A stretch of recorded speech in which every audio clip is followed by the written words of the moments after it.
AITA for demanding gate logs after my mom blamed me for my grandma's missing heirloom chest? I'm Rebecca, 36, the oldest daughter in a family where responsible usually meant available to clean up whatever my brother Caleb broke. For years, I helped my grandmother June with appointments, mail, and the storage unit holding her keepsakes, while my mother Linda called it what daughters do. I was the person who kept spare batteries in the kitchen drawer, wrote due dates on the backs of envelopes, and remembered which pharmacy closed early on Sundays. Everybody assumed I would just keep quietly absorbing it. That stopped the day Mom tried to blame me for the things she let Caleb sell. To understand why she thought it would work, you have to understand the shape of our family. Caleb was never just irresponsible. He was overwhelmed. He didn't lose money. He had bad timing. He didn't ignore bills. He was stressed. If he forgot to repay someone, Mom would say, "He has a lot on his plate right now."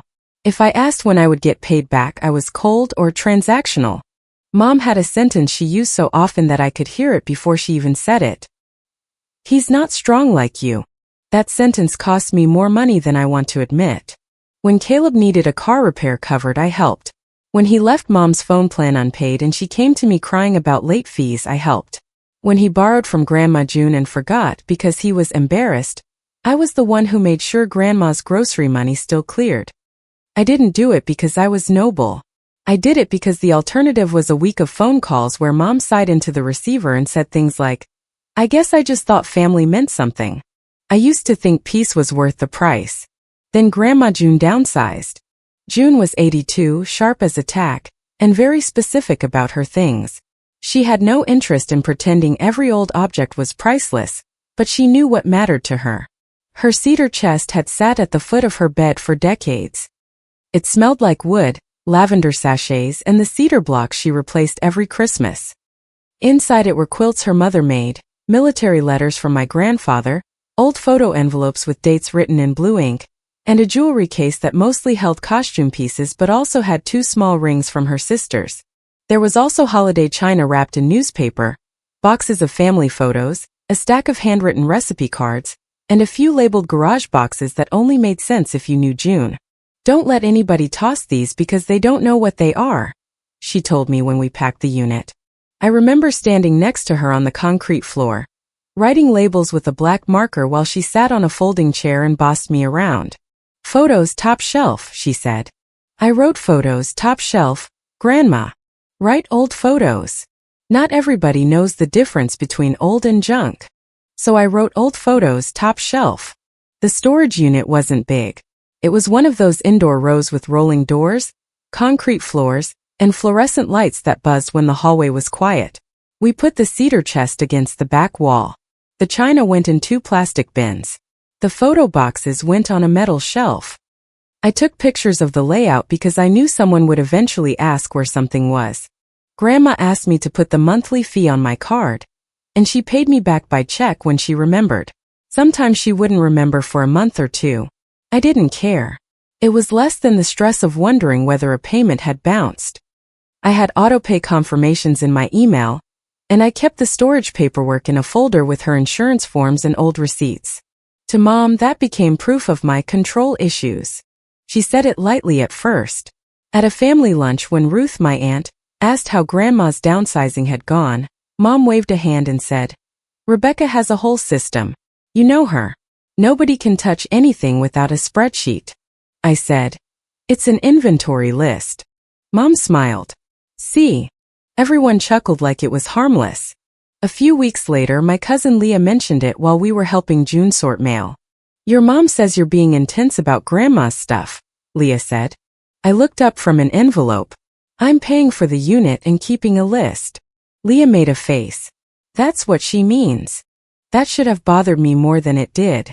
I corrected Leah, but I didn't correct everyone. I didn't want to start a family argument over my tone, my boundaries, or the fact that Mom always used a soft voice while saying the most damaging things. I let too many small lies stand because public correction made me feel petty. Mom knew that about me. A month before everything blew up, she texted asking for the storage account number. "Grandma needs it for paperwork," she wrote. "Please don't make me chase details. You know I'm not good with these systems." I stared at the message longer than I should have. Mom was very good with systems when they helped Caleb. She could find a customer service loophole, a refund policy, or a sympathetic manager faster than anyone I knew. But she played helpless whenever she wanted me to hand over information without questions. I sent the account number but not my gate code. I told her, if Grandma needs anything moved, tell me and I'll meet you there. She sent back a thumbs up. That was it. A week later, Caleb texted me. Mom said this was cleared with you, right? I was in line at the pharmacy when it came in. I thought maybe he meant some family dinner plan or Mom borrowing my folding table again. What was cleared? I wrote. He didn't answer. I called him. It went to voicemail. I called Mom. She texted, busy. Nothing urgent. I filed it away as one more weird family thing and went on with my day. That's the part one still get mad at myself about. Not because I caused what happened, but because I had learned to ignore smoke if Mom told me there was no fire. The morning I discovered the missing things, Grandma called before I'd even finished my coffee. Can you bring the cedar chest this week? She asked. Is everything okay? I'm fine. I want to go through your grandfather's letters while I still feel up to it. Bring the chest and that photo box with the red tape. Her voice was steady, but there was something tender in it. She wasn't asking because she thought she was dying tomorrow. She was asking because she was 82 and honest enough to know that some things should be looked at while the person who remembers them is still there to explain. I cleared out my trunk, threw moving blankets and packing tape in the back, borrowed a dolly from a neighbor and drove to the storage place. The first thing I noticed was the lock. It wasn't the round brass lock I used. It was a black one, newer, with no scratches around the keyhole. I stood there with my key in my hand, feeling that stupid delayed confusion you get when an object right in front of you says something your brain is refusing to translate. I walked to the office. Owen, the manager, was behind the counter eating a sandwich over a napkin. He knew me because I always paid on time and always asked for printed receipts even when he told me email confirmations were enough. Hey Rebecca, he said. Need help with the lock? Did someone change it? He frowned at his screen. Looks like there was a lock cut and replacement last week. I felt my stomach drop. Who authorized that? He clicked a few times. Your mother came in with a temporary access request. My mother doesn't have my code. She had paperwork. She said it was family authorized. The older woman on the account was referenced, too. My grandmother? That's what she said. Owen looked uncomfortable now. She and the younger guy cleared that row last week. What younger guy? Your brother, I think. He had permission paperwork from your mother. The hallway outside the office felt longer than it had before. Owen walked with me to the unit and opened the new lock after verifying my ID and the account information. The rolling door rattled up, and the unit looked wrong before I understood why. There was an empty rectangle of dust on the concrete floor where the cedar chest had been. The metal shelf was half bare. The red-taped photo box was gone. The china bins were gone. The jewelry case was gone. Several cardboard boxes labeled in my handwriting were missing. For a few seconds I didn't speak. Then Mom's voice came from behind me. Don't act surprised. You signed off on it. I turned around. Mom was standing in the hallway with Ruth and Caleb. Ruth looked anxious, like someone who had been dragged into a conversation she didn't want but had already heard one side of. Caleb had his hands in his hoodie pocket and wouldn't look directly at me. I said, "What are you doing here?" Mom lifted her eyebrows like I was being dramatic in public. Owen called me when you made a scene at the office. Owen, to his credit, immediately said, I didn't call anyone. Mom ignored him.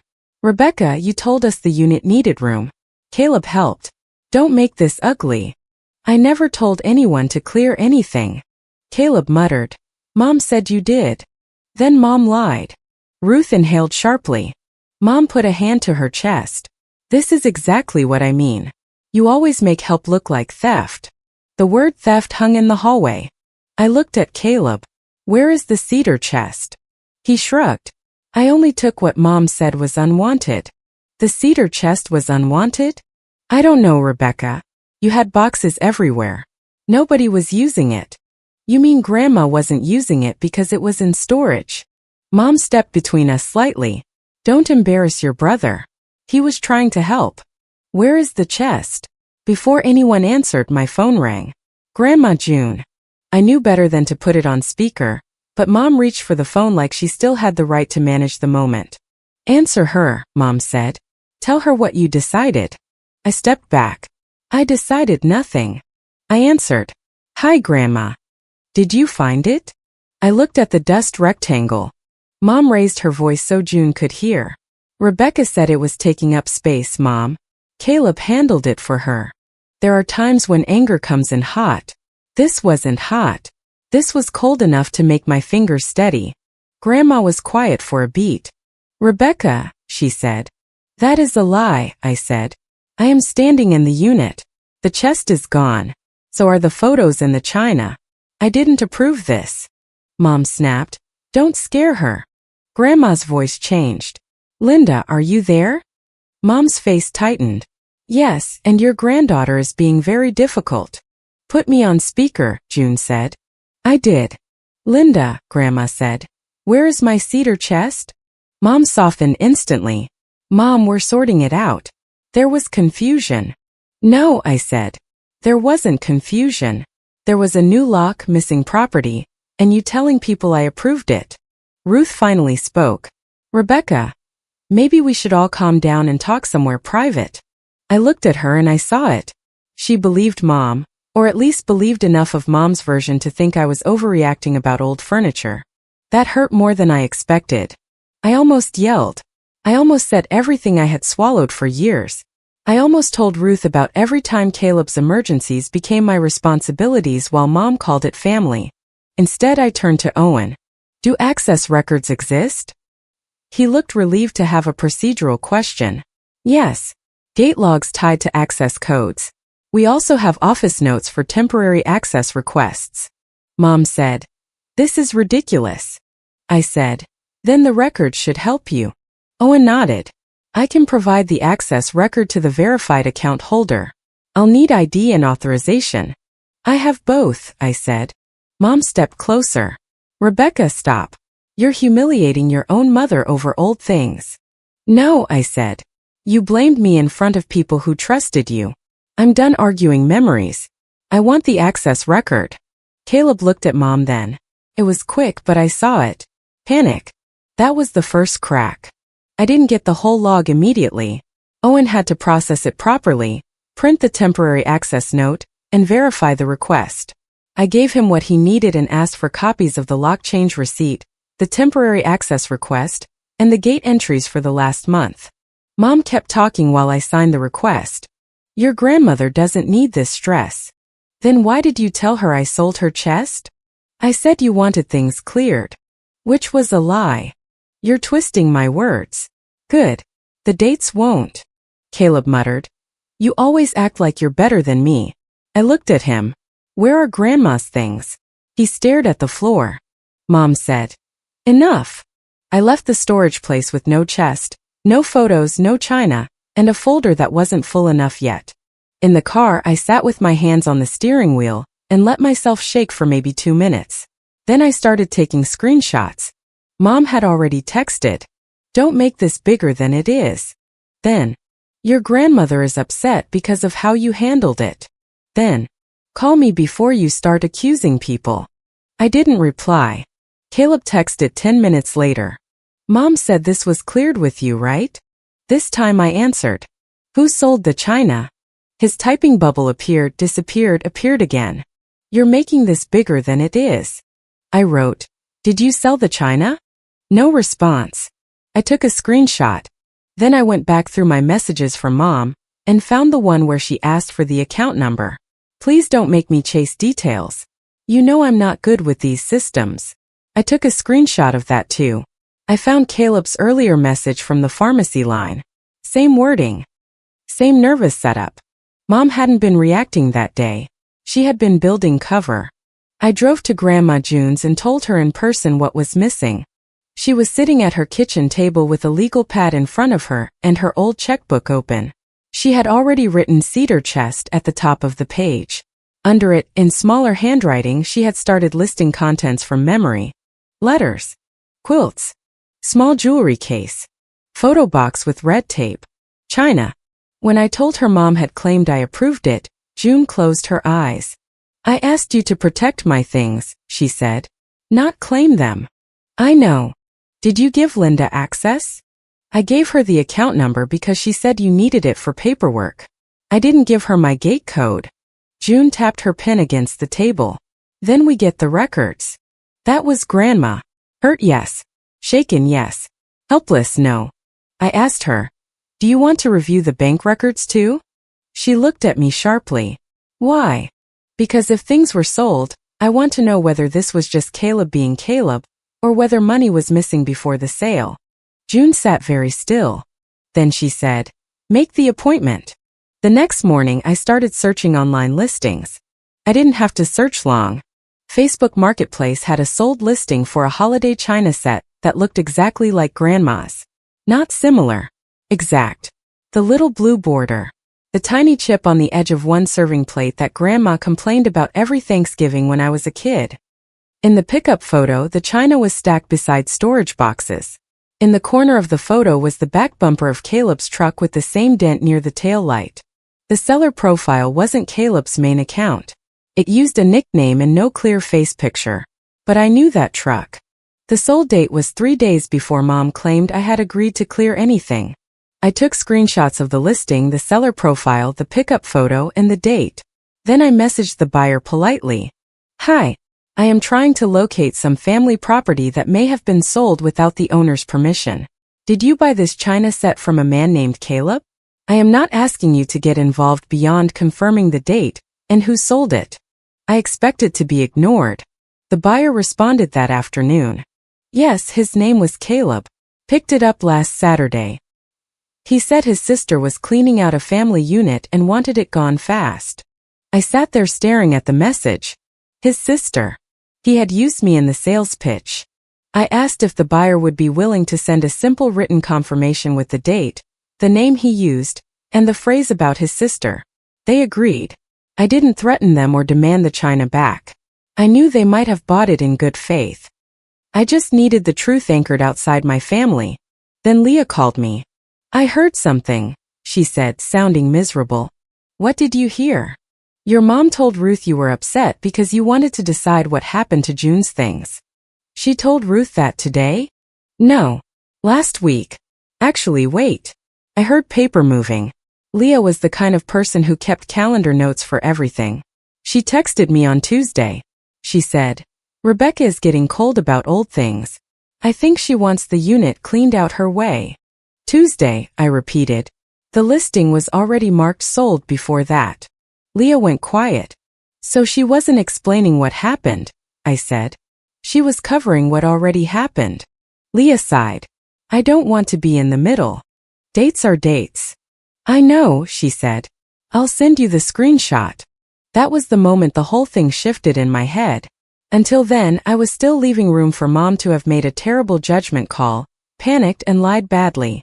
But the listing date, the text to Leah, and Caleb's wording were too aligned. This wasn't confusion. It was a plan. The bank appointment was 2 days later. Tara, the bank employee, was calm in a way that made me grateful. She didn't react emotionally. She didn't gasp. She didn't look at me like I was either a hero or a villain. She looked at Grandma June and said, June, I need to hear from you directly. Do you want Rebecca present while we review account activity? June said, yes. Tara looked at me. No one else needs to answer for her. I nodded and shut up. They verified June's ID and started going through recent activity. First it was boring.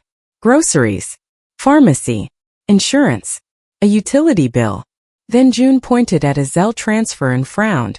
I didn't send him that. Tara clicked into it. This transfer went to Caleb. June's mouth pressed into a hard line. There were 2 more. Smaller ATM withdrawals that June didn't recognize. A payment that looked like it covered part of Caleb's overdue bill. A transfer with a memo that said short term. June said, I didn't write that memo. Tara said, we can document the disputed activity and update account protections today. I felt sick but not surprised anymore. We left with printed statements, a new PIN process, additional alerts, removed access that Grandma no longer wanted active, and notes for an internal review. Tara didn't promise anything dramatic. She said the bank would document what June disputed and advise her on next steps. That was enough. I didn't need a movie scene. I needed a record. That evening, Mom called me 8 times. I didn't answer. Then she left a voicemail. At first I almost deleted it because I couldn't handle another performance about family peace. But the transcription popped up on my screen and I froze. "Don't text your sister anymore," Mom's voice said. "Let me handle Rebecca. Your grandma doesn't need to know how bad it got." There was car noise in the background. She was whispering like she was leaving a secret message for Caleb. For once, Mom told the truth because she thought she was talking to someone else. I saved the voicemail. I exported it. I backed it up. Then I sat on my kitchen floor for a while because there's something uniquely awful about hearing your mother discuss you like a problem to be managed. 10 minutes later, Caleb sent the text that finished the picture. Mom said selling it would cover the account before Grandma looked. I was going to fix it. He deleted it almost immediately. I had already taken the screenshot. I didn't reply. I didn't call Mom. I didn't post anything. I didn't send a family-wide rant, even though my hands itched to do exactly that. Instead, I made a timeline. Not an emotional essay. Not a manifesto. Dates, times, and evidence labels. Storage fee autopay confirmations from my account. Mom's request for the storage account number. Caleb's cleared with you text. Marketplace listing sold date. Leah's screenshot showing Mom's smear campaign after the sale. Buyer confirmation naming Caleb. Owen's pending access log. Bank statement items June disputed. Mom's voicemail. Caleb's deleted text. I printed everything. I put each item behind a cover page with a date. When Owen called to say the access records were ready, I asked if June and I could come in to review them. He said yes, as long as the verified account holder was present. Grandma insisted on going. "Do you want Ruth there?" I asked. "Yes," June said. "She heard your mother's version." "Leah." "Her too." "What about Mom and Caleb?" June looked at me with the tired, fierce expression she got when someone underestimated her. "They can explain themselves where the records are." I texted Mom. "Grandma and I are reviewing the storage access record tomorrow at 10. Ruth and Leah will be there because you involved them. Caleb should come." Mom replied almost instantly. "This is cruel." I wrote, "No. It's documented." She sent 3 paragraphs about family dignity, stress, my tone, and how I had always needed to be right. I didn't answer. The next morning, Grandma arrived with her purse, her legal pad, and the expression of a woman who had already cried and was done doing it in front of people. Ruth looked embarrassed when she walked in. Leah gave me a small nod. Caleb came in last, shoulders hunched, face pale. Mom swept in like she was late to a meeting she planned to control. "This has gone far enough," she said before sitting down. "Rebecca, I hope you're proud of yourself." I said nothing. Owen had given us the small conference room next to the storage office. It had a scratch table, a water cooler in the corner, and a framed poster about rental terms. My folder was in front of me. Grandma sat beside me. Ruth sat across from us, hands folded. Leah opened a notes app on her phone. Caleb stared at the table. Mom stood for a few seconds waiting for someone to ask her to sit. Nobody did. Finally, she sat. Mom started first because of course she did. "Your grandmother trusted us to help. Rebecca has been treating these belongings like her personal property for months. Caleb did what he was told was okay. Now Rebecca is turning a misunderstanding into an accusation because she can't stand not being in control." Caleb whispered, "I only did what Mom said was okay." Mom snapped, "Don't drag me into your choices." That sentence landed badly. Even Ruth looked up. I let Mom keep going. She talked about how difficult it was to manage aging parents. She said Grandma had too many things. She said I made people afraid to help because I labeled everything as theft. She said Caleb was not perfect but had a good heart. She said I had always been hard on him. Then she looked at Grandma and said, "Mom, Rebecca is using this to turn you against me." Grandma's hand tightened around her pen. I opened the folder. "You all heard her version," I said. "Now read the dates." I laid the storage access log on the table first. Owen stood at the doorway, Not inside the family circle but close enough to explain his records. The temporary code was requested by Linda, he said. It was issued after office verification based on the information provided at the time. It was used at 9:42 a.m. and again at 10:17 a.m. the same day. The notes show Linda and Caleb were present. Rebecca's regular gate code wasn't used that morning.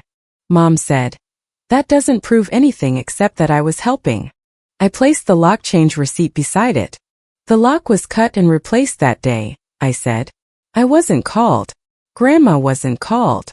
Owen added, "The note says Linda reported the key was unavailable, and the unit needed family access." Grandma looked at Mom. "You told them that?"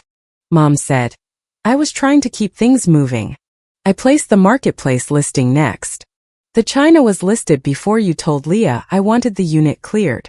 It was sold before you told Ruth I approved anything." Leah slid her phone forward with her own screenshot. "Your text to me was 2 days after the listing was marked sold." Mom's mouth tightened. "Leah, I can't believe you're participating in this." Leah said, "I don't want to be in the middle, but dates are dates." I placed the buyer confirmation on the table. He told the buyer his sister was clearing out a family unit and wanted it gone fast. Ruth read it twice. Her face changed slowly, like she was watching something unpleasant come into focus. Then I showed Caleb's text. Mom said selling it would cover the account before Grandma looked. I was going to fix it.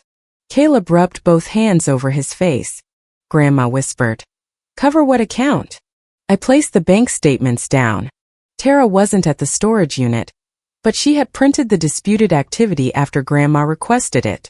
I kept my explanation simple. Grandma reviewed these at the branch. She doesn't recognize these transfers and withdrawals. Several connect to Caleb. The disputed activity predates the storage sale. Mom started crying then. Not quiet crying. The kind with a hand over the mouth and glances to see who was watching. "You are humiliating me," she said. I didn't soften. "You blamed me in front of people who trusted you. I am correcting the record in front of the same people." Ruth looked at Mom. "Linda, is any of this fake?" Mom didn't answer. Ruth asked again, "Is any of this fake?" Mom wiped her face. "I was trying to keep this family from falling apart." Grandma's voice was low. "By selling my things?" Caleb finally spoke. "I was going to put it back." "You can't put back photos," I said. "I didn't know what was in every box." "Because you didn't care." He flinched. "I was in trouble. You used Grandma's money. I was going to fix it before she noticed." June looked at him then, and I watched something break in her face without her losing control. "You thought the problem was me noticing?" Caleb started crying too, but his crying had a different sound. It was scared, not sorry. Maybe there was some shame in it. Maybe not. I was done translating his feelings into excuses. Mom reached for Grandma's hand.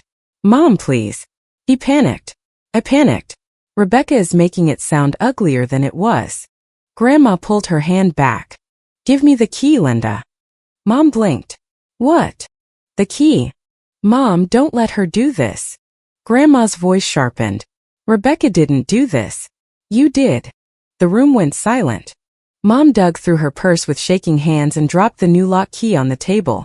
Owen stepped in and said he could update the access permissions immediately with June's direct authorization. Grandma stood up slowly. "Do it." Mom looked at Ruth. "Are you going to let her be manipulated like this?" Ruth's face was pale. "Linda, I thought Rebecca was being harsh. I was wrong." That was the first apology I got, and even then it wasn't really enough. But it mattered that she said it in front of Mom. At the front counter, Owen printed the updated access record. June removed Mom's temporary permissions and changed the access instructions. No property movement without June's written approval. No temporary codes without direct verification with June. I was still allowed to help, but not as some vague family favor. It was documented. Mom stood near the door, arms crossed, looking like a woman who had been attacked instead of caught. "Family shouldn't need paperwork," she said. I picked up the folder. Family shouldn't need scapegoats either. The bank appointment that afternoon was worse in a quieter way. Tara again addressed June directly. "June, Do you want Linda to retain any access or authorization connected to your accounts? June said. No. Mom looked like she had been slapped. Mom. Tara didn't look at Mom. June, I need your answer only. No, Grandma repeated. They updated protections. New PIN. Alerts. Removal of access June no longer wanted. Notes attached to the disputed activity. An internal review started. Tara explained that some items might be difficult to recover depending on authorization history and timing, but June wanted the activity documented regardless. Caleb sat in the branch waiting area looking small and furious. Mom whispered to me while June was signing a form, "You're destroying this family." I said, "No. You're watching me stop covering for it." She said, "He could get in real trouble. Then he should have stopped at Real Choices. You don't understand what it is to be a mother." I looked at Grandma, who was answering Tara's questions with perfect clarity, while her own daughter tried to pressure her in a bank lobby. "I understand enough," I said. 2 days later, Nora came to Grandma's kitchen to notarize updated authorization documents. Grandma wanted her paperwork cleaned up so nobody could claim later that I had tricked her. Nora was formal but kind. She asked me to sit quietly while Grandma answered. "June, tell me in your own words what this document changes," Nora said. Grandma sat straight in her chair. "I am taking my papers back from my daughter. Rebecca may help me with storage inventory and appointments, but no one moves my belongings or uses my financial information without my direct permission." Nora asked follow-up questions. Grandma answered all of them herself. Mom later tried to tell people I had cornered Grandma into changing everything, but Nora's notes and Grandma's own words made that version harder to sell. The recovery process was messy. The buyer of the china didn't want to give it back, and I couldn't blame them completely. They had paid money to someone who lied. Grandma decided not to chase it immediately because the cedar chest mattered more. The cedar chest had been sold to a couple who planned to refinish it. When they learned it belonged to an elderly woman and had been taken without her real permission, they agreed to return it if they were reimbursed what they paid. Grandma insisted Caleb reimburse that amount, not me. Caleb complained. "I don't have that kind of cash right now," Grandma said. "Then you shouldn't have sold things that weren't yours. He borrowed from someone who wasn't me. I didn't ask who." We got the chest back with a long scratch across the lid and one hinge bent. Grandma ran her hand over the damage and didn't cry until she opened it. Some quilts were still inside. The cedar smell was still there. The letters were there too, tied with the same faded ribbon. But the jewelry case was gone. The photo box with red tape was gone. 2 bundles of old pictures from the metal shelf were gone. Several recipe cards never turned up. 1 box of holiday ornaments that had belonged to Grandma's mother was missing, probably sold in a lot or thrown away. "A chest can come back," Grandma said, her hand resting on the lid. "Trust doesn't come back the same way." I took inventory photos of everything recovered. We made a written item movement log. It felt absurd at first, like running a tiny museum out of a storage unit, but it also felt safe. If something moved, the date, item, person, reason, and signature went on paper. Grandma liked it. "Old photos, top shelf," she said the first time we updated the inventory. I wrote exactly that. Ruth apologized to me properly a week later. She came by Grandma's with a casserole neither of us needed and stood awkwardly near the doorway. "I should have asked you before believing her," she said. "Yes, you should have." She swallowed. I think I trusted the calmer voice. Mom is calm when she has a script. Ruth nodded. "I see that now." I didn't hug her. I didn't punish her either. I accepted the apology as a start, not a reset. Leah sent me the timeline of when Mom had contacted different relatives. It was worse than I thought. Mom had told at least 4 people that I was becoming obsessed with Grandma's property before I ever found the unit empty. She had told Ruth I was clearing things out. She had told Leah I was cold about old things. She had told one cousin I was positioning myself around Grandma's belongings. That phrase made me laugh once sharply, alone in my kitchen. Positioning myself. I had been positioning myself in bank lines, pharmacy lines, storage hallways, and on hold with insurance companies. I had been positioning myself between Caleb's messes and Grandma's peace for years. But Mom had made it sound like greed because greed was easier for relatives to understand than exploitation. I sent one concise message to the relatives who had directly repeated Mom's accusation to me or to Grandma. Grandma's storage access and account activity have been reviewed with records. I did not authorize the removal or sale of her belongings. Linda requested temporary access.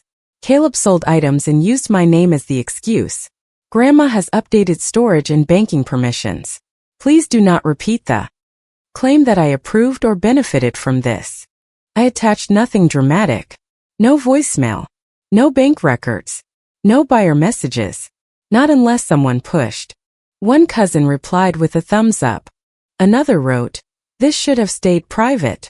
I answered, "It stopped being private when my name became the cover story." Mom didn't speak to me directly for nearly a month. She spoke around me. She told people I had gone legal on my own family, which wasn't accurate but sounded useful for her. She said I was punishing her for loving her son. She said I cared more about records than relationships.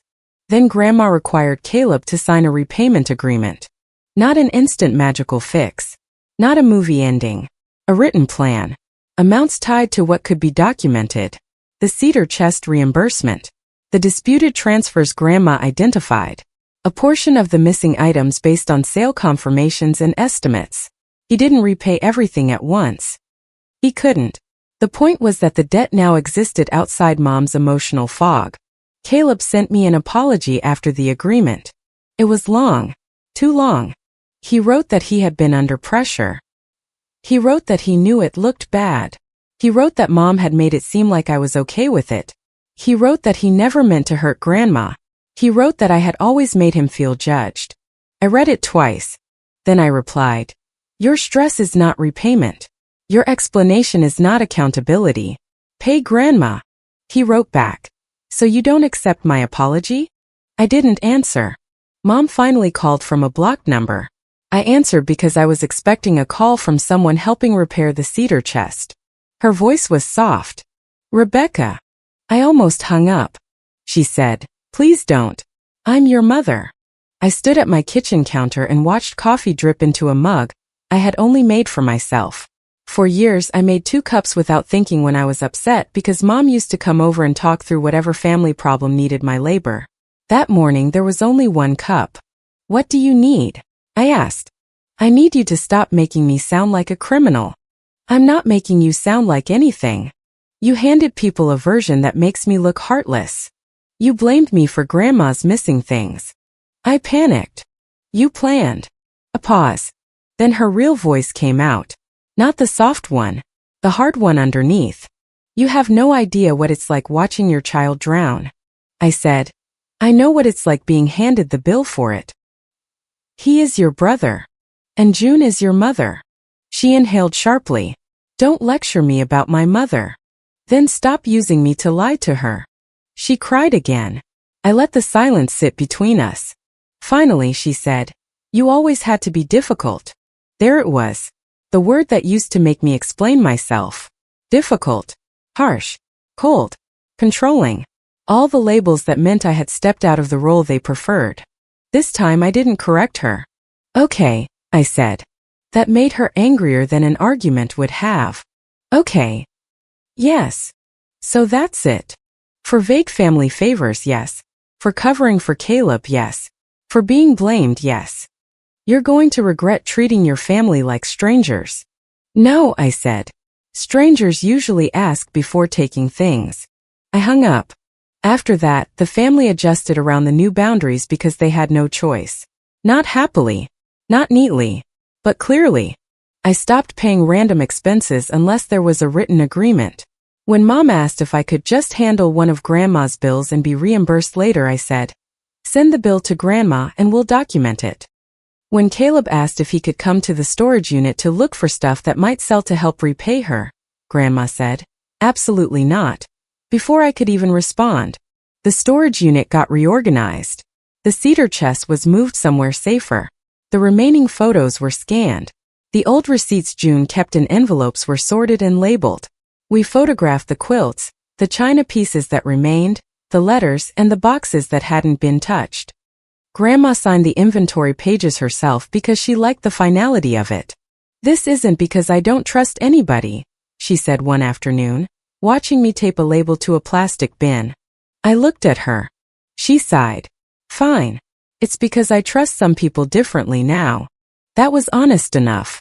One evening, while we were sorting what remained of the photo boxes, Grandma found a picture of Mom at 19 holding baby me on a couch. Mom looked exhausted and proud. I expected Grandma to say something that would soften the whole thing, some reminder that my mother had once been young and overwhelmed and human. Instead, Grandma handed me the photo. "Keep that one if you want," she said. "Being hurt by her doesn't mean you have to erase that she was your mother. But being her daughter doesn't mean you have to be her shield." I kept the photo. Not on display. In an envelope. The divorce-level fracture people expected never happened in one dramatic explosion. It happened in tiny practical changes. Mom stopped being the central messenger for Grandma. Relatives called Grandma directly. Ruth stopped forwarding Mom's complaints and started asking, "What does June want?" Leah sent me dates when she had them, not opinions. Caleb made 2 payments, missed the third, and got a certified letter from Grandma's attorney reminding him the agreement wasn't optional. He made the 4th payment. Mom's credibility didn't vanish everywhere. Some people still preferred her version because it made them less uncomfortable. Linda was just trying to protect Caleb. Sounded nicer than Linda helped cover elder financial exploitation and blamed Rebecca. I couldn't control that. I stopped trying. What changed was that Mom could no longer use my silence as evidence. A few months after the storage unit confrontation, Ruth told me Mom had complained at a family gathering that I had destroyed the family over old furniture. I laughed when Ruth said it, but not because it was funny. Old furniture. A cedar chest with my grandfather's letters. A photo box with faces June still knew. A jewelry case from sisters who were gone. China from holidays where Caleb ate off those plates and later sold them. A grandmother's trust. My name. Mom wanted to shrink it because the real size of it made her look too small. Grandma and I never got every item back. That matters. People like clean endings because they make betrayal feel reversible. This wasn't reversible. The missing photos stayed missing. The jewelry case never surfaced. The china was never fully recovered. Some money came back slowly with effort and some probably never would. But Grandma's accounts were protected. Her storage access was corrected. Her paperwork was updated. Caleb had a repayment obligation in writing. Mom lost the quiet authority she had used to shape the family story. Ruth apologized. Leah told the truth about the timeline. And I stopped confusing responsibility with letting people attach my name to their theft.